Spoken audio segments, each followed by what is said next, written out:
Buenos días, hermanos, que Dios les bendiga. Vamos a iniciar nuestra reunión. Iniciamos orando. Inclinamos nuestros rostros, hermanos. Señor, en el nombre de tu Hijo Jesucristo, Padre, venimos delante de ti. Primero, Señor, te pedimos que seas tú, Señor, quien nos dirija en esta mañana, que seas tú quien nos hable por medio de tu palabra, Padre. Te pedimos que recibas nuestras alabanzas, Señor, y te damos las gracias, Padre, porque nos permites poder venir y estar delante de ti. Nos das el privilegio, Padre, de poder hacerlo aún cuando no podemos estar reunidos físicamente como iglesia, Padre. Pero en espíritu, Señor, tú nos permites, Señor, que podamos estar unidos, Padre. Gracias, Señor, por tu amor y gracias por tu misericordia. Gracias porque nos guardas, Señor. Te pedimos que seas tú con nosotros, Padre, y que seas tú, Señor, en este momento, con cada uno, Señor, en nuestros corazones. Gracias, Padre, en el nombre bendito de tu Hijo Jesucristo. Amén. Buscamos, hermanos, una lectura en el libro de Deuteronomio, capítulo 10. Deuteronomio, capítulo 10. Y le vamos a dar lectura a los versículos del 12 al 22.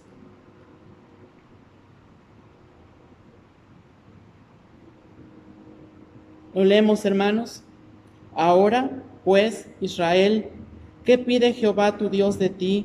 Sino que temas a Jehová tu Dios, que andes en todos sus caminos, y que lo ames, y sirvas a Jehová tu Dios con todo tu corazón y con toda tu alma, que guardes los mandamientos de Jehová y sus estatutos que yo te prescribo hoy, para que tengas prosperidad. He aquí, de Jehová tu Dios son los cielos y los cielos de los cielos, la tierra y todas las cosas que hay en ella. Solamente de tus padres se agradó Jehová para amarlos, y escogió su descendencia después de ellos, a vosotros, de entre todos los pueblos, como en este día. Circuncidad, pues, el prepucio de vuestro corazón, y no endurezcáis más vuestra cerviz, porque Jehová vuestro Dios es Dios de dioses y Señor de señores, Dios grande, poderoso y temible, que no hace acepción de personas, ni toma cohecho, que hace justicia al huérfano y a la viuda, que ama también al extranjero, dándole pan y vestido. Amaréis, pues, al extranjero, porque extranjero fuisteis en la tierra de Egipto. A Jehová tu Dios temerás, a él solo servirás, a él seguirás y por su nombre jurarás. Él es el objeto de tu alabanza y él es tu Dios, que ha hecho contigo estas cosas grandes y terribles que tus ojos han visto. Con 70 personas descendieron tus padres a Egipto, y ahora Jehová te ha hecho como las estrellas del cielo en multitud. Amén. Vamos a tener el primer bloque de alabanzas, hermanos, y vamos a entonar la alabanza Vine a alabar a Dios, de gloria en gloria, y a ti sea la gloria.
Estén nuestros oídos atentos, hermanos. Nuestro hermano Pablo nos va a compartir de la palabra de Dios. Buenos días, hermanos. Es para mí un gusto y una bendición estar con ustedes para estudiar la palabra de Dios. Les invito a que oremos juntos al Señor. Amado Padre, te damos muchas gracias por este tiempo que nos permites estar juntos como iglesia. Te rogamos que tu Espíritu en esta hora nos ayude a entender las profundidades de tu palabra. Te rogamos, Señor, que seas tú y no yo el que hable en este momento, que seas tú el que edifique los corazones de mis hermanos, que seas tú el que consuele y enseñe a los corazones de mis hermanos. Te lo ruego en el nombre de Cristo Jesús. Amén. Hermanos, recordarán que estamos estudiando las 7 frases que el Señor Jesús pronunció en la cruz. La semana pasada estudiábamos la primera, Lucas 23:34. Y Jesús decía: Padre, perdónalos porque no saben lo que hacen. Y repartieron entre sí sus vestidos echando suertes. La frase es: Padre, perdónalos porque no saben lo que hacen. Y estudiábamos que esta frase tiene que ver con el perdón. Si el Señor lo permite, en esta hora vamos a estudiar la segunda frase. Vamos al Evangelio de Lucas, en el capítulo 23, y vamos a leer juntos de los versículos 39 al 43. Lucas 23, 39 al 43.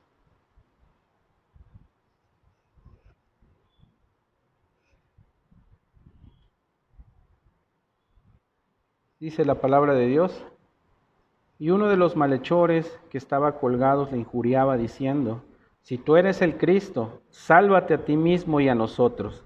Respondiendo el otro, le reprendió diciendo: ¿Ni aún temes tú a Dios estando en la misma condenación? Nosotros, a la verdad, justamente padecemos porque recibimos lo que merecieron nuestros hechos, mas éste ningún mal hizo. Y dijo a Jesús: Acuérdate de mí cuando vengas en tu reino. Entonces Jesús le dijo: De cierto te digo que hoy estarás conmigo en el paraíso. La segunda frase que el Señor Jesús pronunció es: De cierto te digo que hoy estarás conmigo en el paraíso, y esta frase tiene que ver con la salvación. En el momento de la crucifixión, Lucas nos deja ver a un pecador arrepentido, un pecador que es alcanzado por el acto sustituto del Señor Jesucristo. El Señor Jesucristo tomó el lugar que nos merecíamos todos nosotros, los pecadores. Este hombre no era cualquier pecador, era un delincuente que fue condenado junto con Jesús a la peor de las muertes que el Imperio Romano ejercía, la crucifixión. Este cuadro que apreciamos en Lucas, hermanos, nos deja ver la verdadera naturaleza del arrepentimiento que a Dios le agrada. El Evangelio de Lucas narra que este hombre, en medio de su tormento, volvió en sí, recapacitó y reconoció que él merecía tal castigo por sus acciones, mientras que el Señor se encontraba ahí sin hacer nada malo. Incluso él mismo reprendió a su compañero que estaba injuriando al Señor Jesucristo, diciendo: nosotros estamos aquí porque hemos hecho algo malo, pero este ningún mal ha hecho. Inmediatamente le rogó a Jesús que se acordara de él cuando empezara a reinar, a lo que el Señor en su misericordia le respondió: Yo te aseguro, hoy estarás conmigo en el paraíso. Ese hombre pudo ver a Jesús como un rey. Y hermanos, el Señor Jesús no tenía el aspecto de un rey ahí colgado en la cruz, más bien tenía el aspecto desfigurado. Él parecía todo menos un rey, pero nos damos cuenta cómo el Señor es el que da vida a los corazones y ya había escogido a este pecador para salvación. Entonces, ¿qué es lo que hace? Ese llamamiento no pudo ser resistido para este hombre y vio en Jesucristo su única salvación. Este malhechor, hermanos, perdonado, será recordado por mostrar el arrepentimiento que agrada a Dios para alcanzar misericordia. Y también muestra cómo alguien en medio del dolor más angustiante puede recibir la misericordia del Señor para tener un futuro asegurado en la presencia del Señor. Quisiera también que fuéramos al Evangelio de Lucas, pero ahora en el capítulo 4. Lucas 4, y vamos a leer de los versículos 16 al 30. Lucas 4, 16 al 30. Este pasaje lo vamos a leer para reafirmar lo que estamos estudiando respecto a la salvación que solamente es otorgada a través de la fe en Cristo. Lucas 4, 16 al 30. Y leemos juntos, hermanos, lo que dice su palabra. Vino a Nazaret, donde se había criado, y en el día de reposo entró en la sinagoga conforme a su costumbre, y se levantó a leer. Y se le dio el libro del profeta Isaías, y habiendo abierto el libro, halló el lugar donde estaba escrito: El Espíritu del Señor está sobre mí, por cuanto me ha ungido para dar buenas nuevas a los pobres. Me ha enviado a sanar a los quebrantados de corazón, a pregonar libertad a los cautivos y vista a los ciegos, a poner en libertad a los oprimidos, a predicar el año agradable del Señor. Y enrollando el libro lo dio al ministro y se sentó, y los ojos de todos en la sinagoga estaban fijos en él. Y comenzó a decirles: Hoy se ha cumplido esta escritura delante de vosotros. Y todos daban buen testimonio de él, y estaban maravillados de las palabras de gracia que salían de su boca, y decían: ¿No es este el hijo de José? Él les dijo: Sin duda me diréis este refrán: Médico, cúrate a ti mismo. De tantas cosas que hemos oído que se han hecho en Capernaum, haz también aquí en tu tierra. Y añadió: De cierto os digo que ningún profeta es aceptado en su propia tierra. Y en verdad os digo que muchas viudas había en Israel en los días de Elías, cuando el cielo fue cerrado por 3 años y 6 meses, y hubo una gran hambre en toda la tierra. Pero a ninguna de ellas fue enviado Elías, sino una mujer viuda en Sarepta de Sidón. Y muchos leprosos había en Israel en tiempo del profeta Eliseo, pero ninguno de ellos fue limpiado, sino Naamán el sirio. Al oír estas cosas, todos en la sinagoga se llenaron de ira, y levantándose le echaron fuera de la ciudad, y le llevaron hasta la cumbre del monte sobre el cual estaba edificada la ciudad de ellos, para despeñarle. Mas él pasó por en medio de ellos y se fue. La lectura en Lucas nos habla de las sinagogas, de una sinagoga donde el Señor Jesús asistía. Las sinagogas eran muy importantes para la vida religiosa judía. Sinagoga es la traducción del término griego reunir junto. Eso quiere decir: durante el destierro a Babilonia, hermanos, cuando los judíos no tenían el templo, ya que había sido destruido en el 586 a.C. por Nabucodonosor, ellos establecieron las sinagogas para adorar el día de reposo y también para educar a los niños varones durante la semana. Aún después de la reconstrucción del templo, las sinagogas continuaron en uso. Algo que también es conveniente recordar es que las sinagogas no solamente se encontraban en el territorio de Palestina. Cuando los judíos regresaron del exilio, muchos judíos se quedaron regados por todo el mundo. Entonces, una sinagoga no solamente podía existir en Jerusalén o en Palestina, sino en cualquier parte del mundo donde se encontraran judíos. Y vamos a ver qué podemos seguir aprendiendo respecto a las sinagogas. Bien, una sinagoga podía ser establecida, como les decía, en cualquier pueblo que contara con al menos de 10 familias. Tenían que ser judías, obviamente. La sinagoga era administrada por un líder y por su asistente. El líder a menudo invitaba a un rabino, un maestro de la ley, visitante, para que leyera las escrituras y enseñara. Eso era muy común, que el líder de la sinagoga invitara a rabinos para que les enseñaran la palabra de Dios. A los maestros, como el Señor Jesús, siempre se les permitía dirigirse a los que se reunían en la sinagoga en el día de reposo, o sea que esto era algo común. Leímos también en el pasaje de Lucas 4 que el Señor Jesús, conforme a su costumbre, fue a la sinagoga. Aunque el Señor Jesús era el Hijo perfecto de Dios, Jesús asistía a la sinagoga cada día de reposo. Él podía no haberlo hecho, pero él se sometió, él cumplió la ley y cada día de reposo asistía a la sinagoga. Muy probablemente, hermanos, en la sinagoga de Jesús había faltas, había errores, La sinagoga estaba comprendida de persona imperfecta, por lo tanto, ese conjunto de gente no era perfecta, tenían errores, pero él asistía, él no se ponía a señalar los errores de las personas, él asistía cumpliendo la ley, había faltas, pero su ejemplo de fidelidad hace que nuestras excusas para no asistir a la iglesia sean débiles y sean egoístas. Nosotros debemos hacer de la adoración de iglesia una parte indispensable para nuestras vidas, hermanos. El Señor Jesús, como siempre, nos pone el ejemplo. Nosotros tenemos mil y un pretexto para no asistir a las reuniones y muchas veces esos pretextos pueden ser justificados. Puede ser el trabajo, puede ser alguna situación familiar, pero nos damos cuenta que el Señor Jesús tenía la buena costumbre de asistir a la sinagoga. Ahorita nos parece muy chistoso el hecho de que no podemos reunirnos. Tanto nosotros les insistimos que tenemos que reunirnos, tanto estamos hablando y diciendo, invitando, recordando la necesidad de estar juntos como iglesia, y ahorita cómo tenemos que hacerlo, ¿no? De manera virtual, pero bueno, el Señor sabe. Espero que cuando termine todo este tiempo en el cual nos han prohibido estar juntos, el anhelo de nuestro corazón sea venir, así como el Señor Jesús, unirse, no poner ningún pretexto, sino anhelar y hacer de la reunión una parte indispensable para nuestras vidas.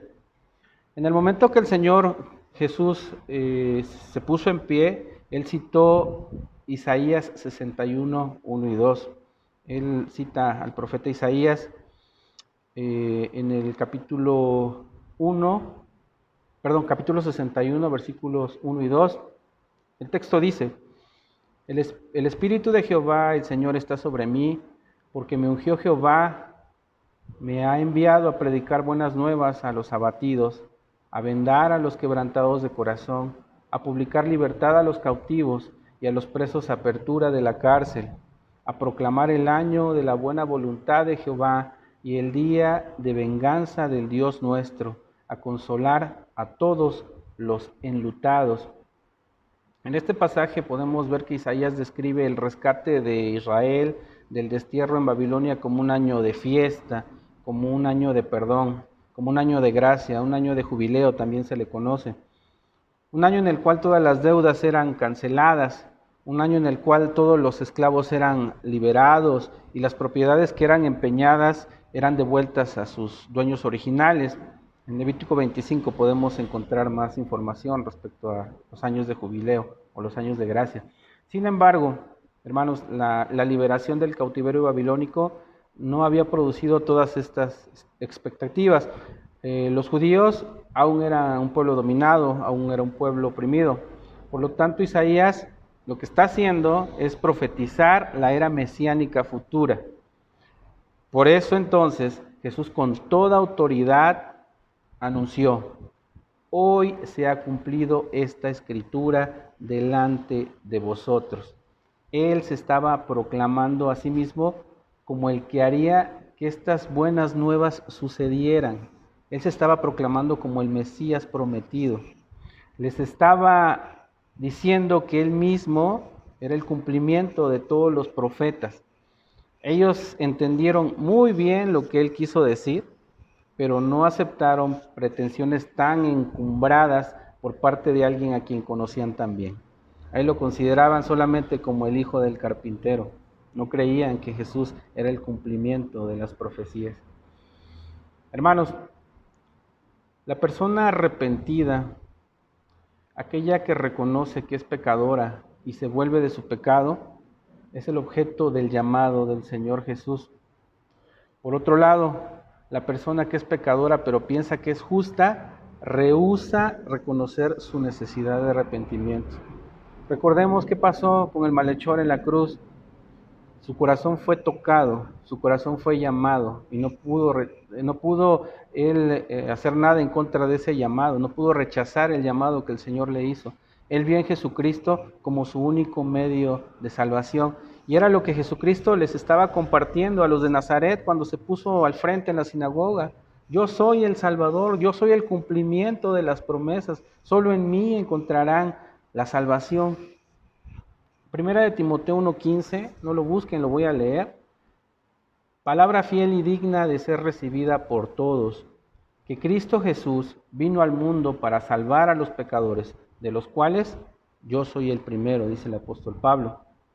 Esto que acabamos de leer es el Evangelio, palabra fiel y digna de ser recibida por todos, que Cristo Jesús vino al mundo para salvar a los pecadores, de los cuales yo soy el primero. Jesús vino al mundo para salvar a los pecadores, lo dice claramente el pasaje. Y toda la Biblia lo dice así, habla de Jesús como el Salvador. Él no vino solamente a mostrarnos cómo vivir mejor, Él vino a darnos salvación, Él vino a darnos vida eterna, Él vino a traernos la certeza de que cuando partamos de este mundo estaremos con Él, así como el ladrón. ¿Qué fue lo que el Señor le dijo a este ladrón? Hoy estarás conmigo en el paraíso. Yo quiero preguntarte, si tú partes de este mundo hoy, ¿a dónde es que irá tu alma? Piénsalo bien.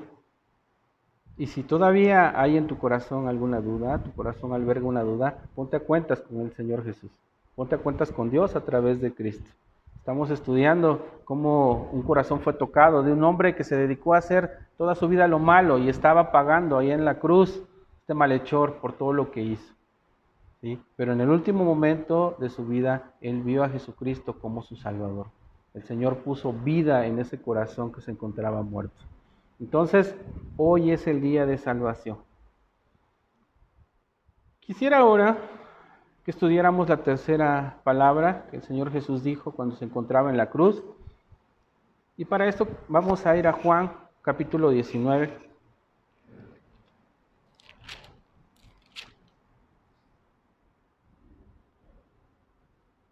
Juan 19, y vamos a leer juntos de los versículos 23 al 27.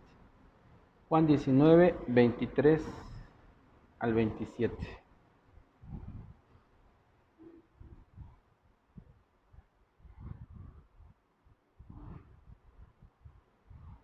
Dice la palabra: Cuando los soldados hubieron crucificado a Jesús, tomaron sus vestidos e hicieron 4 partes, una para cada soldado. Tomaron también su túnica, la cual era sin costura, de un solo tejido de arriba abajo. Entonces dijeron entre sí: no la partamos, sino echemos suertes sobre ella, a ver de quién será. Esto fue para que se cumpliese la escritura que dice: repartieron entre sí mis vestidos, y sobre mi ropa echaron suertes. Y así lo hicieron los soldados. Estaban junto a la cruz de Jesús su madre y la hermana de su madre, María, mujer de Cleofas, y María Magdalena. Cuando vio Jesús a su madre y al discípulo a quien él amaba, que estaba presente, dijo a su madre: mujer, he ahí tu hijo. Después dijo al discípulo: he ahí tu madre. Y desde aquella hora el discípulo la recibió en su casa. Esta tercera frase que el Señor pronunció ahí en la cruz cuando estaba agonizando tiene que ver con el amor. Y la frase es: mujer, he ahí a tu hijo. Y al discípulo, dice la palabra, le dijo: he ahí tu madre. Hasta el día de hoy nos parece algo incomprensible cómo en el momento de la angustia, donde Jesús esperaba su muerte, Él continuaba sometiéndose a la voluntad de Dios, a la voluntad de su Padre. Él fue fiel hasta el último momento de su vida aquí en la tierra. Él devolvió siempre bien por mal y siempre se preocupó por los seres a quien Jesús amaba. En su amor, hermanos, Jesucristo no quiso dejar a su madre terrenal desamparada y la confió en manos de su discípulo amado, quien adelante tendría a su cargo a la mamá de Jesús. La frase dice: mujer, he ahí a tu hijo, mujer, ahí tienes a tu hijo, hijo, ahí tienes a tu madre. Fue lo que Cristo en su agonía dijo para que su madre terrenal y su discípulo amado pudieran cuidar el uno por el otro. Hermanos, a lo mejor no hemos pensado al respecto de lo que estamos hablando, pero no solamente el discípulo amado tomó como su madre a María, sino también María tomó el lugar de mamá con Juan. ¿Sí? No es que María llegó a la casa de Juan a ser atendida nada más, porque porque así lo encargó el Señor Jesús, no, sino que fue un complemento. Juan se hizo cargo de María y María también tomó como un hijo al discípulo amado. Es algo hermoso, algo que solamente el Señor Jesús puede hacer, puede poner en el corazón ese amor. Hermanos, los seres amados de Jesús, todo aquel que viene arrepentido ante Jesucristo como Señor y Salvador, puede encontrar ese mismo consuelo y ese mismo amor. Nosotros no somos desamparados, nosotros tenemos el amor que el Señor da. Juan 13, 31 al 35, vamos a leerlo, por favor, si quieren buscar en sus Biblias, para confirmar lo que estamos estudiando. Juan 13, 31 al 35.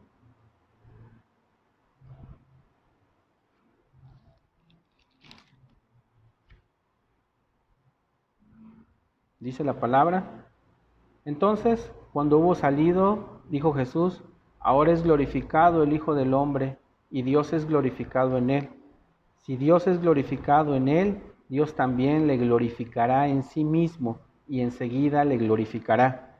Hijitos, aún estaré con vosotros un poco, me buscaréis, pero como dije a los judíos, así os digo a vosotros: a donde yo voy, vosotros no podéis ir. Un mandamiento nuevo os doy, que os améis unos a otros, como yo os he amado, que también os améis unos a otros. En esto conocerán todos que sois mis discípulos, si tuviereis amor los unos por los otros. Esto tiene mucho que ver con lo que acabamos de ver, con la muestra de amor que el Señor Jesús tuvo para con su madre terrenal. El Señor Jesús sabía exactamente lo que sucedería. Me refiero a este pasaje donde el Señor Jesús prácticamente se está despidiendo de sus discípulos. Él sabía lo que iba a suceder. Y recuerden que este pasaje lo estamos leyendo para confirmar lo que estudiamos anteriormente respecto a la tercera palabra que el Señor Jesús pronunció en la cruz. Entonces Jesús sabía lo que sucedería en este momento cuando Él iba a ser entregado. Sabía lo que haría Judas, sabía lo que haría Pedro, sabía que sus discípulos lo iban a abandonar, pero eso no fue un motivo por el cual Jesús los dejara de amar. Todo lo contrario, Él los amó hasta el final. El Señor sabe, Dios sabe, hermanos, que nosotros haremos cosas que le causarán gran dolor. El Señor sabe que nosotros vamos a pecar y con eso vamos a ofenderlo. Sin embargo, Él nos ama incondicionalmente y Él nos perdona cuando venimos a Él arrepentidos. Pedro comprendió el amor de su Señor y a pesar de sus fallas, su vida fue de victoria porque no abandonó su fe en aquel que lo amaba. Tenemos un caso distinto entre Judas y Pedro. ¿Qué sucedió con Judas? ¿Falló? Él entregó al Señor Jesús y muchas veces ponemos en balanza qué error pudo haber sido más grave, si el de Pedro o el de Judas. Ambos fueron pecados, ambos le faltaron al Señor, pero en el caso de Judas, él solamente tuvo remordimiento de conciencia y fue y se suicidó. ¿Qué pasó con Pedro cuando le negó 3 veces? Y hasta dice la palabra que lo maldijo. Dice la palabra que él vino y de una manera amarga, dice la Escritura, se arrepintió, lloró amargamente, pidiéndole perdón al Señor. El Señor no lo echó fuera, el Señor aceptó a este hombre que venía arrepentido, lo restauró. Y no solamente lo restauró, sino que lo usó poderosamente para el ministerio. Una diferencia enorme entre personas que nada más sienten remordimiento y otras que en realidad sienten arrepentimiento cuando vienen al Señor. La diferencia entre uno que siente solamente remordimiento y uno que siente arrepentimiento es que el que siente arrepentimiento en realidad ha conocido el amor de Dios. Por eso es que le duele en su corazón y por eso es que se arrepiente y le pide al Señor que lo perdone y que lo restaure, porque conoce al Señor y conoce la magnitud del amor de Dios. Hermanos, eso de amar a otros no es un mandamiento, no era un mandamiento nuevo, realmente. El Señor Jesús hacía alusión a un pasaje bíblico que se encuentra en Levítico 19:18. No era nuevo, pero sí difícil de llevar a cabo. Levítico 19:18 dice: no te vengarás ni guardarás rencor a los hijos de tu pueblo, sino amarás a tu prójimo como a ti mismo. Yo, Jehová. Esto está en el Pentateuco, muchos años antes de que el Señor Jesús hablara con sus discípulos y les hiciera ver la importancia de que se amaran entre ellos.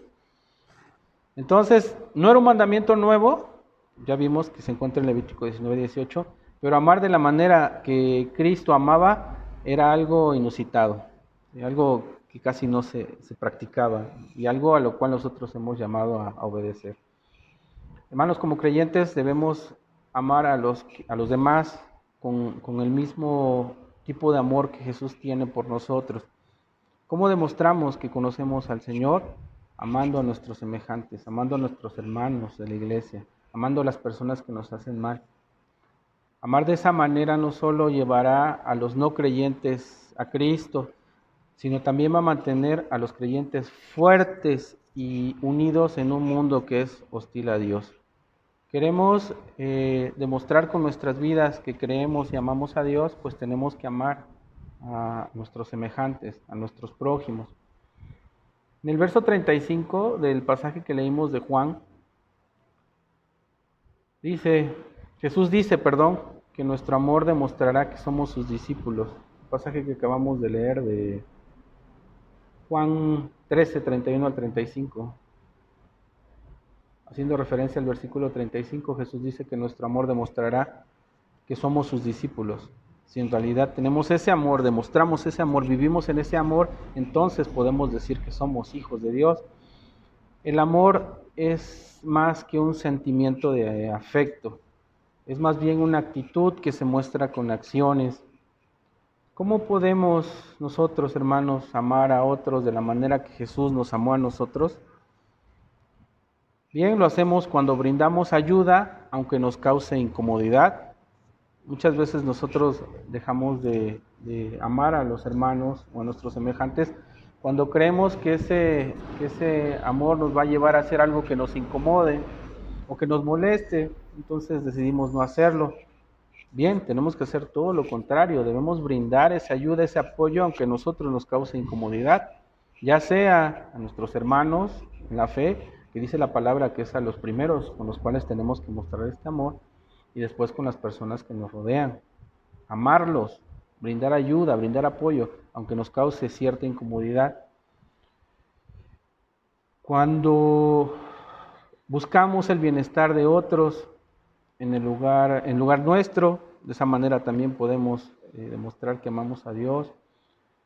Cuando damos, aunque nos cueste dar, cuando alguien nos ofende y no buscamos nosotros vengarnos por esa ofensa. Definitivamente amar de esta forma no es fácil. Por eso es que la gente lo va a notar. Si vivimos de esa manera, no es fácil. La gente lo notará si vivimos así y se dará cuenta de que ese amor ha sido recibido de una fuente sobrenatural. Entonces ellos tendrán el deseo de escuchar y de venir y de preguntar, bueno, ¿por qué tú eres de esa forma? ¿Por qué vives de esa manera? Entonces nosotros tendremos la oportunidad de compartir del amor que en nosotros ha sido derramado.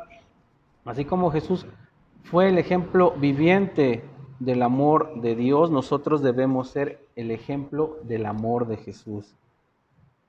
Repito, así como Jesús fue el ejemplo viviente del amor de Dios, nosotros debemos ser ejemplos del amor de Jesús. Y bien, hermanos, hasta aquí hemos visto 3 de las 7 frases que el Señor Jesús pronunció allí colgado en agonía en la cruz. La primera es, Padre, perdónalos porque no saben lo que hacen, y estudiábamos que tiene que ver con el perdón. Nos invita a ser conscientes, lo veíamos la semana pasada, a ser conscientes de cuánto el Señor nos ha perdonado a través de Cristo, cuánto Dios nos perdonó a través de Cristo. Eso debe generar en nosotros una actitud de perdón hacia los que nos ofenden. Practicar el perdón, así como el Señor nos perdonó. ¿Recuerdan la parábola del rey que hizo cuentas con sus siervos? Lo estudiamos la semana pasada. Así el Señor nos ha perdonado, nos perdonó una deuda que nosotros no podíamos pagar. Por lo tanto, nosotros tenemos que practicar ese perdón.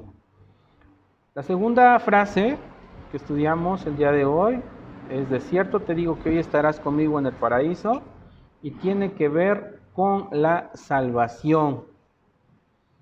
Esta palabra nos recuerda que Jesús vino al mundo para salvar a los pecadores. Pablo decía en el pasaje que leímos de Timoteo, yo soy el primero. Él vino a morir por nosotros, Él vino a morir por sus escogidos, por los que ya había escogido antes de la fundación del mundo.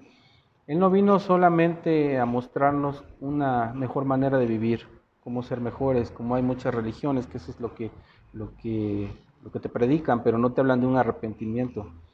Muchas personas que incluso que no practican una religión, pues eso tratan de hacer vivir una vida mejor, distinguirse por tratar bien a la naturaleza, tratar bien a los seres humanos, a los animales, pero eso no erradica el problema. Nosotros tenemos que ser salvados por nuestro pecado. Solamente Jesucristo es el que puede salvarnos. Vino a darnos salvación, vino a darnos vida eterna y vino a darnos la certeza de que cuando nosotros partamos de este mundo, estaremos con Él. Y la tercera frase es, mujer, he ahí tu hijo. Después dijo al discípulo, he ahí a tu madre. Y esta frase tiene que ver con el amor. Y estudiamos que nosotros como creyentes debemos amar a los demás con el mismo tipo de amor que Jesús tiene por nosotros. Ese amor que ha sido derramado en nuestras vidas, debemos desbordarlo hacia los demás. Y hermanos, esto es posible porque el Señor nos ha dado de su amor, ¿sí?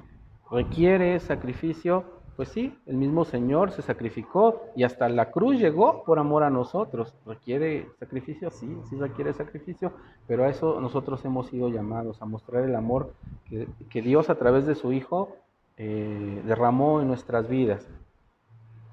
Decíamos que amar de esa manera no solo llevará a los creyentes a Cristo, sino también mantendrá a los creyentes fuertes y unidos en un mundo que no ama a Dios, en un mundo que no se ama, entre gente que no se ama entre sí misma. Así como Jesús fue el ejemplo viviente del amor de Dios, decíamos, nosotros debemos ser ejemplo del amor de Jesús. Quisiera terminar este tiempo que el Señor nos permite estar juntos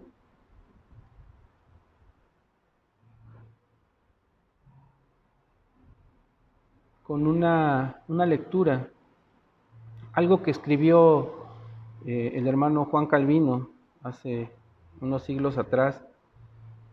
Él escribió, la lectura lleva por título que era el Evangelio para Juan Calvino, y yo estoy seguro que esta lectura que el hermano escribió va a bendecir nuestras vidas. Y al fin y al cabo, lo que hemos estudiado pues, es precisamente el Evangelio. Hemos hablado del amor, hemos hablado del perdón, hemos hablado de la salvación. Eso es el Evangelio. Y entonces, hermanos, pues para edificar nuestras vidas y nuestros corazones, pues quiero concluir con esta lectura de nuestro hermano Juan Calvino. ¿Qué era el Evangelio para Juan Calvino? Escuchen con atención. Sin el Evangelio todo es inútil y vano. Sin el Evangelio no somos cristianos. Sin el Evangelio todas las riquezas son pobrezas. Toda la sabiduría es locura ante Dios. La fortaleza es debilidad y toda la justicia del hombre está bajo la condenación de Dios. Pero por el conocimiento del Evangelio somos hechos hijos de Dios, hermanos de Jesucristo, conciudadanos de los santos, ciudadanos del reino de los cielos, herederos de Dios con Jesucristo, por quienes los pobres se hacen ricos, los débiles se hacen fuertes, los simples se hacen sabios, el pecador es justificado, los desolados son consolados, los inseguros son asegurados y los esclavos son liberados. Es el poder de Dios para la salvación de todos los que creen. Por tanto, cada buena obra que pudiéramos pensar o desear ha de ser encontrada en este mismo Jesucristo solamente, pues Él fue vendido para comprarnos de vuelta, cautivo para liberarnos, condenado para absolvernos, fue hecho maldición para nuestra bendición, ofrenda por el pecado para nuestra rectitud, desfigurado para que seamos embellecidos, murió por nuestra vida, para que por él la furia sea hecha gentil, la ira sea aplacada, la oscuridad hecha luz, el temor tranquilizado, el desprecio despreciado, la deuda cancelada, la labor aligerada, la tristeza hecha alegre, el infortunio hecho afortunado, la dificultad facilitada, el desorden ordenado, la división unificada, la ignominia ennoblecida,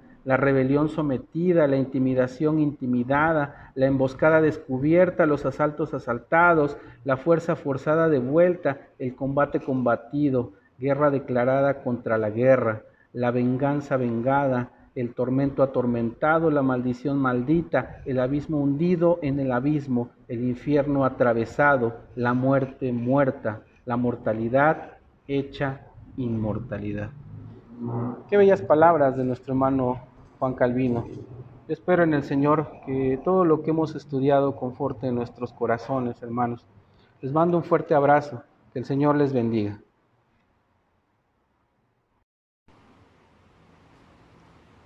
Buscamos, hermanos, en nuestras Biblias, Isaías, capítulo 12. Isaías 12.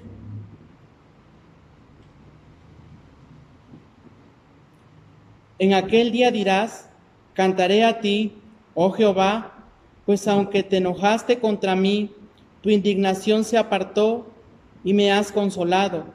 He aquí, Dios es salvación mía, me aseguraré y no temeré, porque mi fortaleza y mi canción es Jehová, Jehová, quien ha sido salvación para mí. Sacaréis con gozo aguas de las fuentes de la salvación, y diréis en aquel día, cantad a Jehová, aclamad su nombre, haced célebres en los pueblos sus obras, recordad que su nombre es engrandecido, cantad salmos a Jehová, porque ha hecho cosas magníficas. Se ha sabido esto por toda la tierra. Regocíjate y canta, oh moradora de Sión, porque grande es en medio de ti el Santo de Israel. Amén. Vamos a tener el segundo tiempo de alabanzas y vamos a entonar Dios descendió y noble sostén. Después del tiempo de alabanzas, tiene el tiempo para compartir nuestro hermano Fernando.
Buenos días, amados hermanos. Esta mañana vamos a tener una reflexión en la palabra de Dios en 1 Corintios 15, los versículos 1 al 4, que dice así la palabra de Dios.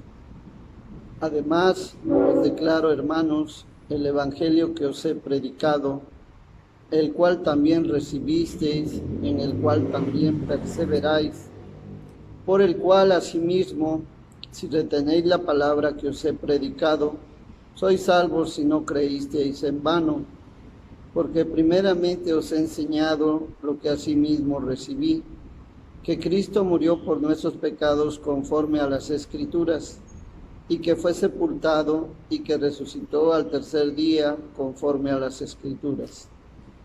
Gracias a Dios por su palabra. Esta mañana yo quisiera compartir con ustedes estos pasajes de la Escritura hablando de la muerte, resurrección de Jesucristo, pensando que acaba de pasar un evento religioso para todo el mundo cristiano o pseudo cristiano, como es la Semana Santa. Muchos creyentes en estos días, vi publicaciones de algunos hermanos en Estados Unidos celebrando el Domingo de Resurrección, y bueno, como un día así festivo o algo parecido, me llamó la atención. Pero lo que más me llamó la atención fue una publicación en un grupo de noticias de un hombre que presenta dos rostros de Jesucristo.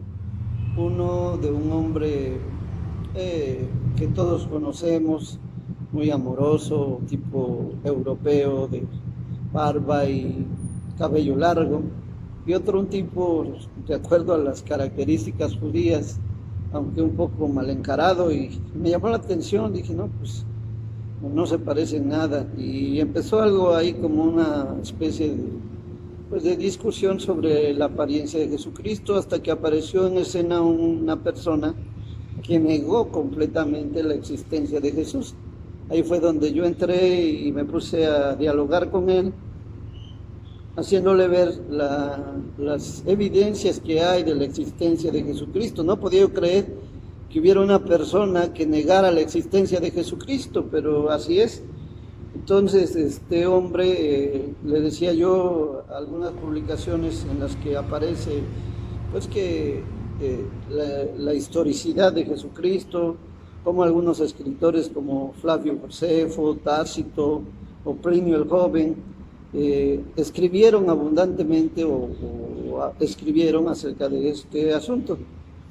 Pero pensando en eso, me vi en la necesidad de preparar esto, y quisiera compartir con ustedes algunos datos interesantes que encontré primeramente en las Escrituras. Vamos a ir primeramente a ver un pasaje en el Evangelio según San Lucas, capítulo 2, que habla acerca del nacimiento de Jesucristo. Lucas capítulo 2, versículos 1 y 2. Dice: aconteció en aquellos días que se promulgó un edicto de parte de Augusto César, que todo el mundo fuese empadronado. Este primer censo se hizo siendo Cirenio gobernador de Siria. Un dato interesante es que el nacimiento de Jesucristo quedó fechado prácticamente, fechado con un evento histórico. El primer emperador romano aparece aquí en escena en el capítulo 2 de Lucas, registrado: Augusto César, que fue el primer emperador romano, y siendo Cirenio, dice, gobernador de Siria. Históricamente no se puede negar este evento. Así que, en primer lugar, pues vemos que efectivamente la Biblia nos da datos históricos concretos. Leía yo algo de estos historiadores que pues todos ellos aceptan invariablemente, y es muy raro que los historiadores o los académicos no acepten la existencia de Jesucristo. La mayoría de ellos están de acuerdo y dicen que no han conocido a ningún historiador o arqueólogo que dude de la existencia de Jesucristo. Sería como un negacionista del cambio climático. Esto quiere decir que es algo tan evidente que no hay vuelta de hoja, no hay manera de decir que no existió. Hablando de su ministerio, aquí mismo en Lucas capítulo 3, otra vez el médico Lucas nos va a auxiliar muy específicamente con esto de dejarnos fechadas los eventos. Y es en el capítulo 3, dice: en el año 15 del imperio de Tiberio César, siendo gobernador de Judea Poncio Pilato, y Herodes, tetrarca de Galilea, y su hermano Felipe, tetrarca de Iturea, y de la provincia de Traconite, y Licinias, tetrarca de Abilinia. Aquí es donde comienza el ministerio de Jesucristo. Precisamente empieza el ministerio de Juan el Bautista y posteriormente el bautismo de Jesús. Pero una de las cosas que queda es otra vez registrado: el segundo emperador romano llamado Tiberio César. No se puede negar la existencia de este hombre, por lo tanto también está documentado el ministerio de Jesucristo históricamente, su muerte. Mateo capítulo 27, versículos 1 y 2. Vamos a abrir nuestras Biblias ahí y vamos a ver que nuevamente, en este caso ahora Mateo, nos va a apoyar con un dato histórico. Mateo 27, versículos 1 y 2. Venida la mañana, todos los principales sacerdotes y los ancianos del pueblo entraron en consejo contra Jesús para entregarle a muerte, y le llevaron atado y le entregaron a Poncio Pilato, el gobernador. Otra vez un personaje histórico aparece en escena. En este caso es Poncio Pilato, un gobernador romano que se cree que pues era un senador, y que en un determinado momento la historia y la arqueología nos hablan de este hombre. También se han encontrado restos del lugar donde se dice que él hizo este juicio. Por lo tanto, hay evidencias históricas y evidencias arqueológicas de este evento. Versículos 11 al 24. Dice: Jesús pues estaba en pie delante del gobernador, y éste le preguntó diciendo: ¿eres tú el rey de los judíos? Y Jesús le dijo: tú lo dices. Y siendo acusado por los principales sacerdotes y por los ancianos, nada respondió. Pilato entonces le dijo: ¿no oyes cuántas cosas testifican contra ti? Pero Jesús no le respondió ni una palabra, de tal manera que el gobernador se maravillaba mucho. Es interesante, Jesús, aunque digamos conociendo la autoridad de Poncio Pilatos, cuando él le cuestionó, no le contestó. Él lo único que le dijo: bueno, si tú dices que yo soy el rey de los judíos, pues tú lo dices. Es decir, él no se involucró en una discusión acerca de si era real o no su existencia como tal.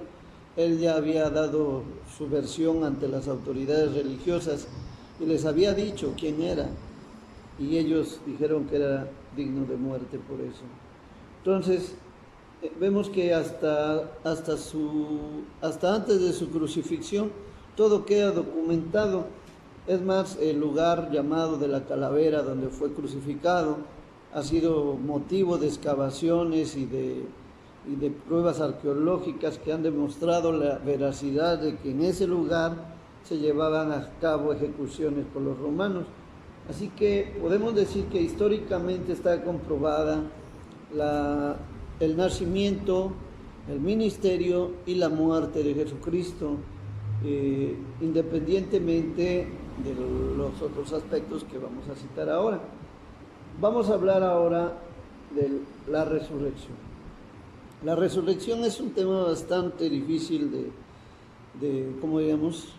En este caso de documentar, dado que es un evento que raya en lo paranormal. Es decir, es algo milagroso que tiene que ver con el alma, que tiene que ver con la vida espiritual y que no puede quedar registrada por la historia o por la arqueología.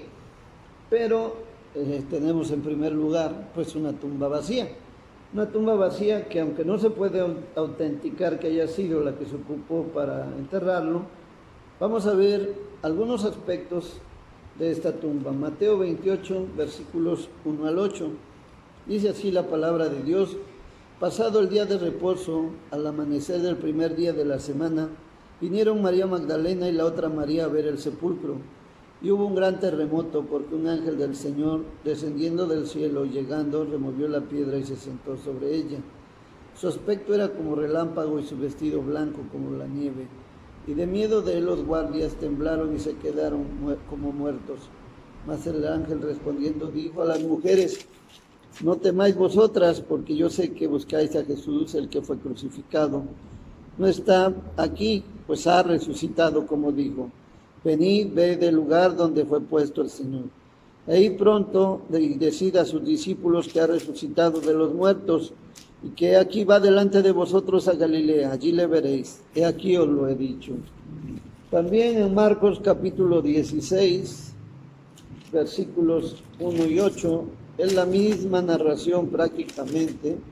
Solamente voy a leer un par de versículos. Cuando pasó el día de reposo, María Magdalena, María la madre de Jacobo y Salomé compraron especies aromáticas para ir a ungirle. Y muy de mañana, el primer día de la semana, vinieron al sepulcro ya salido el sol. Ahí están nuevamente las mujeres. Lucas capítulo 24, versículos 1 al 10. Lucas 24. También nada más vamos a leer un par de versículos. Lucas 24, versículos 1 al 10. El primer día de la semana, muy de mañana, vinieron al sepulcro trayendo las especies aromáticas que habían preparado, y algunas otras mujeres con ellas, y hallaron removida la piedra del sepulcro. Es interesante que las mujeres vinieron a la tumba de Jesús. ¿Y por qué vinieron las mujeres? Vamos a ver que Mateo 27 nos va a dar la respuesta. Mateo 27, versículos 57 al 61. Nos va a decir por qué las mujeres fueron al sepulcro y por qué era imposible que ellas se equivocaran, se hubieran ido a otra sepultura. Mateo 27, versículos 57 al 61. Cuando llegó la noche, dice, vino un hombre rico de Arimatea llamado José, que también había sido discípulo de Jesús. Este fue a Pilato y pidió el cuerpo de Jesús. Entonces Pilato mandó que se le diese el cuerpo. Y tomando José el cuerpo, lo envolvió en una sábana limpia y lo puso en su sepulcro nuevo, que había labrado en la peña. Y después de hacer rodar una gran piedra a la entrada del sepulcro, se fue. Y estaban allí María Magdalena y la otra María sentadas delante del sepulcro. Es interesante. Ellas identificaron el sepulcro porque ellas fueron las que estaban en el momento en que Jesús fue enterrado en el sepulcro, o que fue encerrado, diríamos, en el sepulcro. Por eso ellas fueron las que descubrieron la tumba vacía. Por eso no fueron los apóstoles, porque los apóstoles andaban escondiéndose. Entonces vemos que las mujeres van al sepulcro, hay una tumba vacía, y lo primero pues que sabemos es que Él ha resucitado. Es lo que dicen los ángeles. Y en este caso, pues podemos notar que hasta nuestros días, pues, en primer lugar, los fariseos y religiosos del Sanedrín no encontraron el cuerpo de Jesús, porque si lo hubieran encontrado, lo hubieran presentado para demostrar que había sido una farsa, como ellos decían que los discípulos lo habían robado. Segunda, no podían haberlo robado los discípulos porque ellos tenían miedo y no eran muy valientes, no se pudieron enfrentar en vida del maestro a los romanos, menos iban a enfrentar ya muertos. Además de que había una gran piedra, además de que había un sello romano y había una guardia ahí en el sepulcro. y todos sabían que si alguien llegaba a romper esos sellos que guardaban esa sepultura, entonces moría. Es más, los mismos soldados sabían también que el hecho de que no tuvieran el cuerpo era para que ellos murieran, porque les habían encargado el cuidado de esa tumba y ellos pues no tenían respuestas. Entonces, por lo tanto, podemos decir que la resurrección de Cristo quedó documentada, 1, con la tumba vacía, 2, con el testimonio de las mujeres, y 3, ¿con qué más quedó documentada? 1 Corintios 15. 1 Corintios 15 nos va a decir algo muy interesante, y esto es algo que no puede refutar nadie, porque esto nos da mucha seguridad a nosotros. Dice, además, después de haber dado la indicación, el apóstol dice, además os declaro, hermanos, el evangelio que os he predicado, el cual también recibisteis, en el cual también perseveráis, por el cual asimismo, si retenéis la palabra que os he predicado, sois salvos si no creísteis en vano.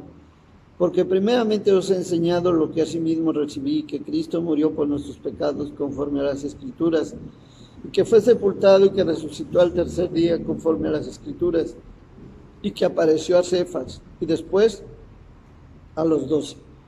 Después apareció a más de 500 hermanos a la vez, de los cuales muchos viven aún y otros ya duermen. Estamos hablando que 1 de Corintios fue escrita aproximadamente en el año 54 después de Cristo. Entonces, Pablo está escribiendo que Jesucristo se apareció primero a Pedro, después a los 12 y después a más de 500 hermanos, y a lo último se le apareció a él. Es el testimonio directo de las personas que vieron con sus propios ojos la resurrección de Jesucristo. Es decir, los que pudieron hablar con él, los que comieron con él, los que estuvieron con él después de que hubo resucitado. Así que esto comprueba nuevamente la veracidad de las Escrituras y la veracidad del evento histórico de la resurrección. Y un evento más que es la ascensión en el libro de los Hechos. Vamos a verlo, capítulo 1. Este evento también es particular porque en este evento pues no hay muchos testigos. Vamos a ver Hechos 1:6. Dice la palabra de Dios, entonces los que se habían reunido le preguntaron diciendo, Señor, ¿restaurarás el reino a Israel en este tiempo? Y les dijo, no os toca a vosotros saber los tiempos o las sazones que el Padre puso en su sola potestad, pero recibiréis poder cuando haya venido sobre vosotros el Espíritu Santo, y me seréis testigos en Jerusalén, en toda Judea, en Samaria y hasta lo último de la tierra. Y habiendo dicho estas cosas, viéndolo ellos, fue alzado, y le recibió una nube que le ocultó de sus ojos. Y estando ellos con los ojos puestos en el cielo en tanto que él se iba, y aquí se pusieron junto a ellos 2 varones con vestiduras blancas, los cuales también les dijeron, varones Galileos, ¿por qué estáis mirando al cielo? Este mismo Jesús que ha sido tomado de vosotros al cielo, así vendrá como le habéis visto ir al cielo. Qué hermoso, qué hermosa promesa, qué hermosa, cuánto poder hay en esta narración, cuando tú puedes pensar en ese momento glorioso de nuestro Salvador siendo levantado ante los ojos atónitos de sus discípulos, que se quedaron pues simplemente sin poder dar crédito a lo que veían, y quedó registrado que así como se había ido, había de volver. Su nacimiento, ministerio y muerte están registrados por los historiadores de renombre, como ya lo mencioné. La arqueología ha ayudado a corroborar muchos datos históricos de Cristo y su existencia, que fue real y no es un mito. Entre el pueblo judío, los mismos judíos aceptan su existencia como tal, registrándolo como el hijo de María y de un tal Pantera, según Celso, un filósofo griego. En la narración del Evangelio de Lucas se hace referencia al origen de Jesús el cual debe estar entre las genealogías. Es decir, como los judíos eran muy celosos de esto de las genealogías y las guardaban, pues si quedó registrado aquí en el Evangelio de Lucas, pues imagínese usted si no lo deben tener ellos, pero probablemente no lo van a querer mostrar, dado que pues no conviene así a sus intereses. Lucas capítulo 3, versículo 23 dice: Jesús mismo, al comenzar su ministerio, era como de 30 años, hijo según se creía de José, hijo de Elí, hijo de Matat, hijo de Leví, hijo de Melqui, hijo de Jana, hijo de José. Entonces vemos aquí que está registrada la genealogía de Jesucristo desde José hasta Enos, hijo de Set, hijo de Adán, hijo de Dios. Aquí está nuevamente un registro histórico y que nos arroja mucha luz sobre la existencia real de Jesucristo. Ahora hablemos de los dos hechos de más relevancia o que son más importantes para los cristianos. Digo, independientemente de que el nacimiento de Jesucristo es muy importante para los cristianos, porque si no, si Jesucristo no nació, pues no solamente sería un mito, pero si Cristo no murió, pues no hay nada que hacer, no hay salvación, no hay perdón de pecados. Si Cristo no murió, pues estamos perdidos. Entonces, para nosotros, independientemente del nacimiento virginal de Jesucristo y de su nacimiento o de su existencia real, podemos hablar de la muerte de Jesucristo, que quedó registrada y que está bien documentada. Y que a nosotros nos va a dar seguridad. ¿Por qué? Porque al morir Jesucristo, nuestros pecados fueron pagados con la sangre del que fue crucificado. Isaías 53:5 dice: mas él herido fue por nuestras rebeliones, molido por nuestros pecados. El castigo de nuestra paz fue sobre él, y por su llaga fuimos nosotros curados. Mas él herido fue por nuestras rebeliones, molido por nuestros pecados. Aquí queda establecido que la muerte de Cristo era necesaria para que fueran pagados nuestros pecados.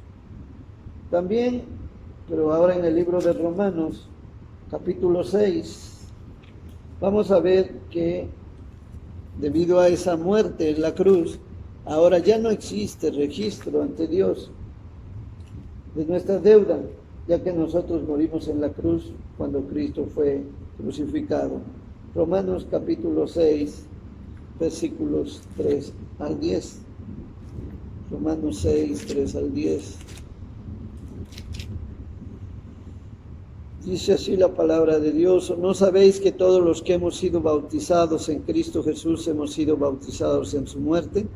Porque somos sepultados juntamente con él para muerte por el bautismo, a fin de que como Cristo resucitó de los muertos por la gloria del Padre, así también nosotros andemos en vida nueva. Porque si fuimos plantados juntamente con él en la semejanza de su muerte, así también lo seremos en la de su resurrección. Entonces vemos aquí, dice versículo 10, porque en cuanto murió al pecado, murió una vez por todas, mas en cuanto vive, para Dios vive. Vemos aquí que nuestra deuda ya fue pagada, ya no hay registro. Al haber muerto Cristo en lugar de nosotros, nosotros morimos también con Cristo. Por lo tanto, ya fue juzgado nuestro pecado en la cruz. No hay condenación para nosotros. Aquí mismo en Romanos 8:1 dice así: ahora pues ninguna condenación hay para los que están en Cristo Jesús, los que no andan conforme a la carne, sino conforme al Espíritu.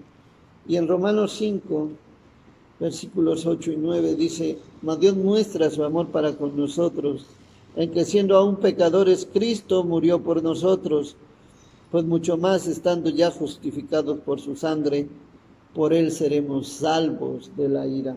Quiere decir que ya no hay condenación para nosotros en el día del juicio. Si bien la muerte de Cristo fue necesaria para pagar una deuda impagable y para que fuéramos declarados por Dios sin cuentas pendientes, la resurrección es necesaria para declararnos justos delante de Dios. Romanos capítulo 4, versículos 25. Dice, el cual fue entregado por nuestras transgresiones y resucitado para nuestra justificación. Quiere decir que la muerte de Cristo era necesaria para poder pagar nuestros pecados, para el perdón de nuestras deudas, para que no existiera más una cuenta para nosotros, pero la resurrección de Cristo es, vamos a decirlo en otras palabras, tan importante para nosotros porque eso nos da justicia delante de Dios. Quiere decir que Dios nos declara justos ante su tribunal. Ya no hay ninguna condenación. Y eso nos debe a nosotros, como hijos de Dios, como cristianos, nos debe llenar de gozo, hermanos. Nos debe llenar de un deseo ferviente de servirle, dado que Él, pues, murió por nosotros. Vamos a terminar con Primera de Pedro, y ahí concluimos la pequeña meditación de esta mañana.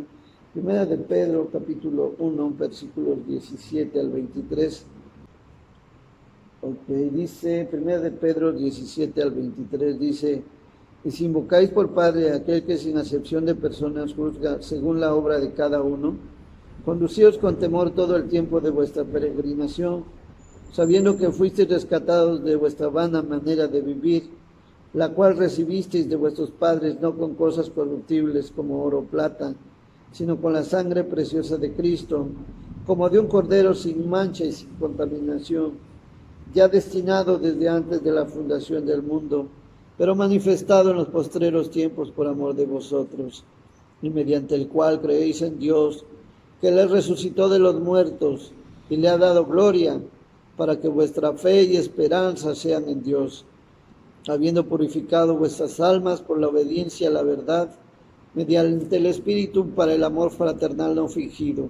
Amaos unos a otros entrañablemente de corazón puro, siendo renacidos no de simiente corruptible, sino de incorruptible, por la palabra de Dios que vive y permanece para siempre. Gracias a Dios por la muerte, por la resurrección de Jesucristo. Gracias porque es a través de Él y solamente a través de Él que nosotros tenemos la esperanza de la vida eterna. Que el Señor les bendiga en este primer día de la semana.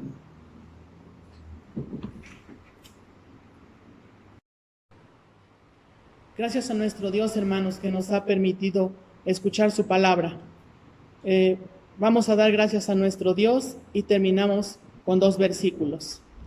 Señor, te damos gracias, Padre, por ese tiempo que nos has permitido.